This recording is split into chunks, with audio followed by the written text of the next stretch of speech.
Gomati presents సుమకుసుమాలు. మీ సుమ.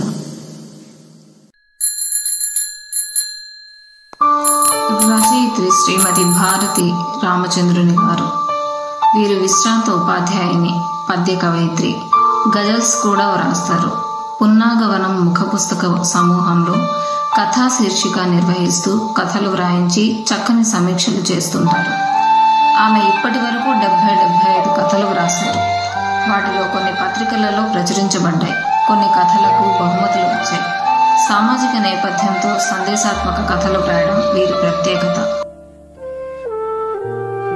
ఈరోజు మనం వీరి రచన నవతరం విందాం. నేను ఎంత మొత్తుకున్నా నా మాట వినవు కదా. నువ్వు బాగుపడవు, మమ్మల్ని బాగుపడనేవు. పుట్టించిన ఆ బ్రహ్మదేవుడు కూడా మార్చలేడు నిన్ను. ఎవరే చెండాలప్పని చెప్పినా డబ్బుల కోసం చేసేస్తావు. నీతి నియమం లేనోడివి. పెరటి గోడ వెనక ఉన్న ప్లాస్టిక్ తెరల గుడిసెలో నుంచి వచ్చే వాక్ప్రవాహం ఆగడం లేదు. రోజు వినిపించే భాగవతమే అయినా రమణికి ఎందుకో మనసంతా కలిచివేసినట్లయింది. రమణి వాళ్ళ ఇంటికి వెనుక వైపు ఓ 20-30 కుటుంబాలు ప్లాస్టిక్ తెరలతో కట్టిన గుడిసెల్లో కాపురం ఉంటున్నారు. వాళ్ళంతా దగ్గరలో ఒక పెద్ద విల్లా సముదాయాన్ని కట్టడానికి వచ్చిన నిర్మాణ కార్మికులు. ఒక్కో కుటుంబానిది ఒక్కో కథ. భార్యాభర్తలు ఒకటే గొడవలు పడుతుంటారు. రోజు వినిపించే రత్తాలు కథ అందరికంటే భిన్నంగా ఉంటుంది. మొగుడిని ఇలా సాధిస్తుంటుంది. అతను ఏం చేయరాని పనులు చేస్తాడో తెలియదు, కానీ రాత్రి అయ్యేసరికి కంచు కంఠంతో కేకలేస్తుంటుంది రత్తాలు. రమణి భర్త రాజారావు పంచాయతీరాజ్ డిపార్ట్మెంట్లో యూడీసీగా పనిచేస్తాడు. చాలా తెలివితేటలు గలవాడు, అతి చురుకైనవాడు. రమణి రాజారావుల పెండ్లై 11 ఏళ్లు దాటింది.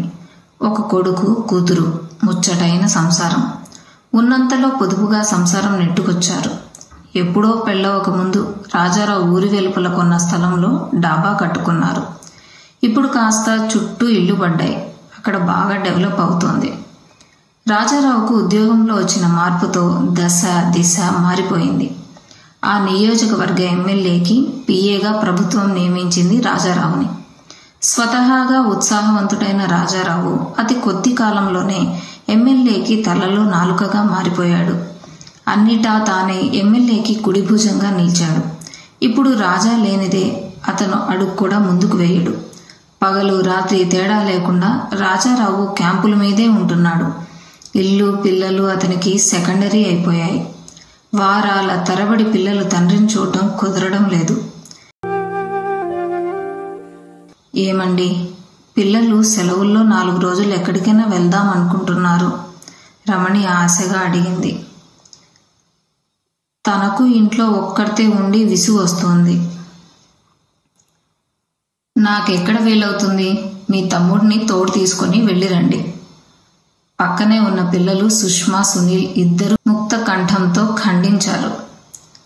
నాన్న వస్తేనే వెళ్దాం, లేకపోతే అక్కర్లేదమ్మా అంటూ. వాళ్లను బుజ్జగించే టైం కూడా లేదు రాజాకు. పట్టించుకోకుండా వెళ్ళిపోయాడు హడావిడిగా. ఎందుకు ఇలా మారిపోతున్నారు? ఎంత ఉద్యోగం అయితే మాత్రం 24 గంటలు అంకితమైపోతారా? నన్ను సరే, పిల్లలను కూడా పట్టించుకోవడం మానేశారు. ఏం చేస్తున్నారో అర్థం కావడం లేదు. రమణి మనసు బాధతో మూలిగింది. ఎమ్మెల్యే వెంకటాద్రిది రాజకీయ నేపథ్యం ఉన్న కుటుంబం. 3 తరాల వారసత్వంతో పదవిలోకి వచ్చాడు. రకరకాల వ్యాపారాలున్నాయి. చదువు తక్కువ, దక్షత ఎక్కువ. అతనికి తెలివైన, చురుకైన, బాగా చదువుకున్న రాజారావు నమ్మకమైన బంటు అయ్యాడు. ప్రజలకు అతి దగ్గరగా ఉంటూ వారి సమస్యలను పరిష్కరించడంలో మంచి పేరు తెచ్చుకున్నాడు వెంకటాద్రి. రాజీలు, సెటిల్మెంట్లు నిత్యకృత్యం. పరిష్కారాలలో రాజాహస్తం ఎక్కువగా ఉంటుంది. తన దగ్గరికి వచ్చిన జనానికి కాస్తో కూస్తో సహాయం చేశాననిపించి మిగులు తగులు ప్రభుత్వ భూములు కబ్జా చేయడం పరిపాటి వెంకటాద్రికి. సాధారణంగా ఎమ్మెల్యేలకు ప్రభుత్వం తరపున ఇచ్చిన పిఏలు అఫిషియల్ ప్రోగ్రాంలు ఫిక్స్ చేయడం, అధికారిక కార్యక్రమాల అమలుకు ప్రజలను అనుసంధానించడం చేస్తుంటారు. పార్టీ తరపున నియమించుకున్న రాజకీయ సలహాదారు రాజకీయంగా చక్రం తిప్పుతుంటారు. ఇక్కడ 2 పాత్రలు రాజారావే పోషిస్తుంటాడు. వెంకటాద్రికి ఇంట బయట రాజా వెన్నంటే ఉంటాడు. వారిద్దరి మధ్య సాన్నిహిత్యం ఎంతవరకు వచ్చిందంటే తన వ్యాపార లావాదేవీలు కూడా రాజానే చూసే వరకు వచ్చింది. చెప్పాలంటే ఎమ్మెల్యేకు సంబంధించిన అన్ని విషయాలలో రాజా జోక్యం ఉంటున్నది. ఎలక్షన్లు డిక్లేర్ చేశారు. ఎలక్షన్ కోడ్ అమల్లోకి వస్తుందని ప్రమోషన్లు, ట్రాన్స్ఫర్లు యుద్ధ ప్రాతిపదికన జరుగుతున్నాయి. రాజారావుకు సూపరింటెండెంట్గా ప్రమోషన్ వచ్చింది. అక్కడి నుండి బదిలీ చేశారు. సార్, ప్రమోషన్ మీద వెళ్ళాలి కదా, డిప్యుటేషన్ క్యాన్సిల్ చేస్తారు చెప్పాడు రాజా. వెంకటాద్రి ఉలిక్కిపడ్డాడు. రాజారావు లేకుండా ఎలా అనిపించింది అతనికి.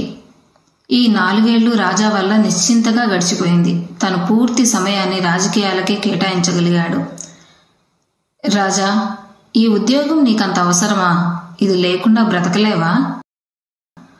అదేంటి సార్, ఉద్యోగం లేకపోతే ఎలా? అర్థం కాలేదు రాజాకు. వెంకటాద్రి రాజా కంటే 15 ఏళ్లు పెద్దవాడు. అతనికి 2 కూతుర్లే. అబ్బాయిలు లేరు. 2 అమ్మాయిలు విదేశాల్లో స్థిరపడిపోయారు. అయినా ధన వ్యామోహం, పదవీకాంక్ష ఏమాత్రం తగ్గలేదు. అది వారసత్వంగా వచ్చిన గుణం. ఉద్యోగానికి రిజైన్ చేసేయి అన్నాడు వెంకటాద్రి. ఈసారి ఉలిక్కిపడ్డం రాజా వంతైంది. నా రియల్ ఎస్టేట్ వ్యాపారంలో భాగస్వామ్యం ఇస్తాను. శ్రమ నీది, లాభాలు చెరిసగం. నీ జీతం కంటే చాలా రెట్లు ఎక్కువ సంపాదించుకోవచ్చు అన్నాడు వెంకటాద్రి. రాజా నిర్ఘాంతపోయాడు. నిజంగానే అంటున్నా, ఎలక్షన్లు వస్తున్నాయి కదా, ఈసారి గెలిస్తే మంత్రి పదవి తప్పనిసరి. బాగా కష్టపడాలి. అందుకు నువ్వు నా వెంటే ఉండాలి. తన మీద అంత నమ్మకం పెట్టుకున్నందుకు సంతోషం వేసింది. కానీ రమణి గుర్తొచ్చి, నాకు కొంచెం టైం ఇవ్వండి సార్ అని వచ్చేశాడు. రమణి డాబా మీద పూల మొక్కలకు నీళ్లు పోస్తోంది. రత్తాలు గుడిసె ముందు క్షణాల్లో జనం గుమికూడారు. కొందరు రత్తాలు మొగుడిని చితకబాదుతున్నారు. ఇంతలో పోలీసులు వచ్చారు. పోలీస్ వ్యాన్లు వచ్చాయి. అతడిని వాళ్లను ఎక్కించుకొని వెళ్ళిపోయాయి. రమణి గొడవ వింటూ నిల్చుంది. అందరూ కథలుగా చెప్పుకుంటున్నారు. రత్తాలు మొగుడు కిరాయి రౌడీ అట. ఎవరు డబ్బులు ఇస్తే వాళ్ల తరపున కొట్లాటకపోవడమే అతని పని. కానీ 2 కొడుకులు చక్కగా చదువుకుంటున్నారు, మంచి పిల్లలు అని మాట్లాడుకుంటున్నారు. తల్లిని చెరోవైపు పట్టుకుని లోపలికి తీసుకెళ్తున్నారు పిల్లలు. అమ్మా, దిగులు పడమాకే, మేమున్నాం కదా. నాన్నకు జైలు కొత్త కాదు కదా, వస్తాడులే. 1 సంవత్సరం ఆగు, నాకు ఉద్యోగం వస్తుంది. నాన్నను దూరంగా తీసుకెళ్ళిపోదాం. ఈ అలవాట్లు మాన్పించేస్తాం. నీకు ఈ పనులు చేసే బాధ లేకుండా చేస్తాం. పెద్ద కొడుకు కాబోలు ధైర్యం చెబుతున్నాడు. భర్తను మార్చుకోలేకపోయినా బిడ్డలను పద్ధతిగా పెంచుతున్న రత్తాలు ఎంతో గొప్పగా అనిపించింది. రత్తాల ఆవేదన ఇప్పుడు అర్థమైంది రమణికి. ఆ బిడ్డలే తన ఆశాదీపాలు. వాళ్లే తండ్రి తప్పులు సరిదిద్దాలి. ఏమిటో ఈ భర్తలతో పడే బాధలు ఎవరికైనా తప్పేలా లేవు. నిట్టూరుస్తూ మెట్లు దిగింది రమణి. ఊహించని విధంగా రాజా సాయంత్రం 5 గంటలకే వచ్చేశాడు. పిల్లలేం చేస్తున్నారు రమ్మా అంటుండగానే చదువుకుంటున్న సునీల్, సుష్మ ఆనందంగా తండ్రి దగ్గరకు పరిగెత్తారు. సునీల్, ఎలా ఉంది నీ చదువు? బాగా చదువుతున్నా నాన్న, మంచి ర్యాంక్ వస్తుంది. ఇంటర్ చదువుతున్న సునీల్ చెప్పాడు కాన్ఫిడెంట్గా. చాలా రోజుల తర్వాత రాజా పిల్లలతో మాట్లాడుతుంటే రమణికి ఎంతో హాయిగా అనిపించింది. కానీ ఆ ఆనందం ఎంతోసేపు నిలవలేదు. ఆ రాత్రి ఎమ్మెల్యేతో జరిగిన సంభాషణ చెప్పి ఓ బాంబు పేల్చాడు తన ఉద్యోగానికి రాజీనామా ఇస్తున్నట్లు. ఇదేం నిర్ణయం అండి? చక్కగా ఉద్యోగం చేసుకుని పిల్లలను వృద్ధిలోకి తెచ్చుకోక ఆ రాజకీయ నాయకులతో మనకెందుకు? వాళ్ళలా అడ్డదారుల్లో సంపాదించి ఉద్ధరించేదేముంది? మీ వాలకం చూస్తుంటే నాకు ఈ మధ్య అనుమానంగానే ఉంది అంటూ శత విధాల అతను రిజైన్ చేయడాన్ని అడ్డుకోవడానికి ప్రయత్నించింది రమణి. లాభం లేకపోయింది. రాజారావు తన నిర్ణయం ఖచ్చితంగా చెప్పేశాడు. విషయం పిల్లల వరకు వెళ్ళింది. మరీ చిన్నపిల్లలు కాదుగా. అయినా తల్లి నేర్పిన సంస్కారంతో తండ్రిని అడిగే సాహసం చేయలేదు. రోజులు గడుస్తున్నాయి. రాజారావు రెట్టించిన ఉత్సాహంతో ముందుకెళ్తున్నాడు. ఓవైపు రియల్ ఎస్టేట్ వ్యాపారం చూసుకుంటూ మరోవైపు ఎలక్షన్ ప్రచారం నిర్వహిస్తూ 24 గంటలు పని చేస్తున్నట్లే ఉంది. వెంకటాద్రి బంపర్ మెజారిటీతో 3వ ఎమ్మెల్యే అయ్యాడు. అనుకున్నట్లు అతన్ని మంత్రి పదవి వరించింది. వ్యవసాయ శాఖ ఇచ్చారు. వెంకటాద్రి విజయం వెనుక రాజారావు పాత్ర గుర్తించింది పార్టీ అధిష్టానం. రమణి పిల్లల మీదనే తన ఫోకస్ అంతా పెట్టి వాళ్ల చదువులు నడవడిక చూసుకుంటోంది. భార్యాభర్తలిద్దరూ గొడవలు పడినందువల్ల పిల్లల కెరియర్ దెబ్బతింటుందన్నది రమణి అభిప్రాయం. సునీల్కు ఐఐటిలో బాంబేలో బీటెక్ సీటు వచ్చింది. రాజారావు వెళ్లి చేర్చి వచ్చాడు. బంధువులు స్నేహితులు అందరూ మెచ్చుకోవడమే సునీల్ను. తండ్రి నుంచి తగినంత స్పందన రాలేదని సునీల్ మనసులో కొంచెం బాధపడ్డాడు. రాజాకు బైక్ స్థానంలో కారు వచ్చింది. డాబా ఇల్లు మారి పాష్ ఏరియాలో అధునాతనమైన విల్లాలో ప్రవేశించారు. వ్యాపారంలో మంచి లాభాలు గడించాడు. ధనలాభం చేకూరగానే అధికార దాహం మొదలైంది రాజారావుకు. 2 ఏళ్లు తిరగకుండానే బై ఎలక్షన్లో వెంకటాద్రి రికమెండేషన్తో ఎమ్మెల్యే సీటు వచ్చింది రాజారావుకి. సునాయాసంగా గెలిచి సత్తా చాటాడు రాజా. ఇక వెనుదిరిగి చూసుకోలేదు. నారికేళ్లంలోకి నీరు చేరినట్లు రాజారావు ఖాతాలోకి ఆస్తుల పరంపర చేరిపోయింది. అసెంబ్లీలో అధికార పక్షం తరపున వాణి వినిపించడంలో గడితేరిపోయాడు రాజా. ప్రతిపక్షాలను ఉతికి ఆరేస్తూ నోరు మెదపనీయకుండా డామినేట్ చేస్తూ పైనాయకుల మన్ననలు పొందుతున్నాడు. ప్రతిరోజు వార్తల్లో నిలుస్తూ అధిష్టానం దృష్టిలో పడుతున్నాడు. ప్రతిపక్షాలు రాజాను విపరీతంగా ట్రోల్ చేస్తున్నాయి. సోషల్ మీడియాలో అతని నేపథ్యం గుర్తించి ప్రస్తుత ఆర్థిక పరిస్థితి గురించి అన్ని ఛానల్స్లో రాజా పేరు మోగుతున్నది. మంచి వాక్చాతుర్యం ఉన్న రాజాకు ఈసారి ఎంపీ టికెట్ ఖాయమని అనుకుంటున్నారు. సునీల్ బీటెక్ డిస్టింక్షన్లో పూర్తి చేసి గేట్ క్యాట్ ఎంట్రన్స్కు తయారవుతూ ఇంట్లో ఉంటున్నాడు. సుష్మా టాప్ ర్యాంకుతో మెడిసిన్లో జాయిన్ అయింది. రమణి ఆధ్వర్యంలో పిల్లలు చదువుల్లో టాపర్లుగాను సంస్కారవంతమైన పౌరులుగాను ఎదుగుతున్నారు. రమణి ఎమ్మెల్యే భార్య అయినా భర్త ఆస్తులు కూడగట్టినా నడమంత్రపు సీట్ని ఏమాత్రం వంట పట్టించుకోలేదు. ఒకరోజు రాజారావు కొడుకును పిలిచి, సునీల్, అమెరికా వెళ్ళి ఎంఎస్ చేస్తావా? ఏర్పాట్లు చేస్తాను అన్నాడు. లేదు నాన్న, మాతృదేశం వదిలి వెళ్లే ఆలోచన లేదు. నా సేవలు ఇక్కడి ప్రజలకే అందాలి స్పష్టంగా తేల్చి చెప్పాడు.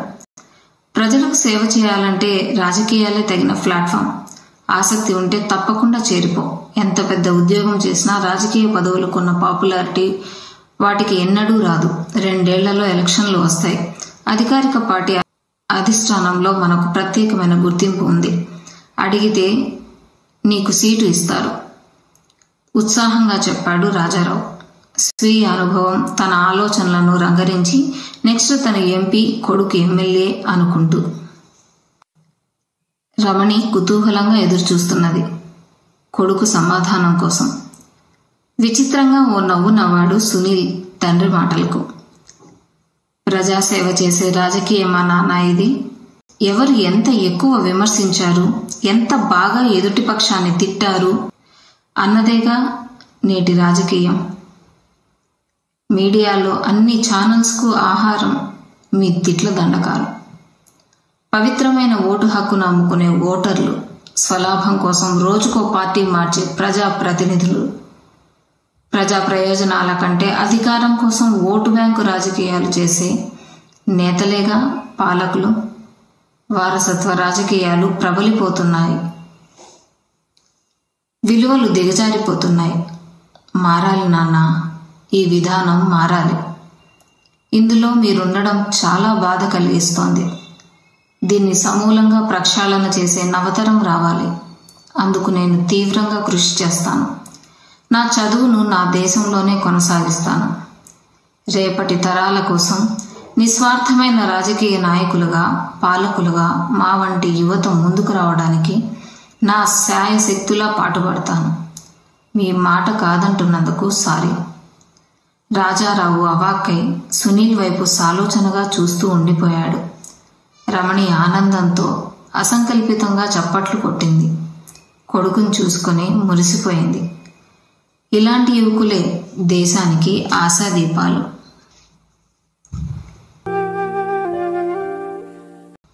నవతరం కథ ఆలోచింపు చేసే విధంగా ఉంది కదండి. యువత ఇంత మంచి ఆలోచనలతో ఉంటే తప్పకుండా రాజకీయాలు ప్రక్షాళన అవుతాయి. ఇంత మంచి కథను నా ఛానల్లో చదవడానికి అనుమతినిచ్చిన శ్రీమతి భారతీ రామచంద్రుని గారికి ధన్యవాదాలు. త్వరలో మరో కథతో మీ ముందుకు. మీ సుమ.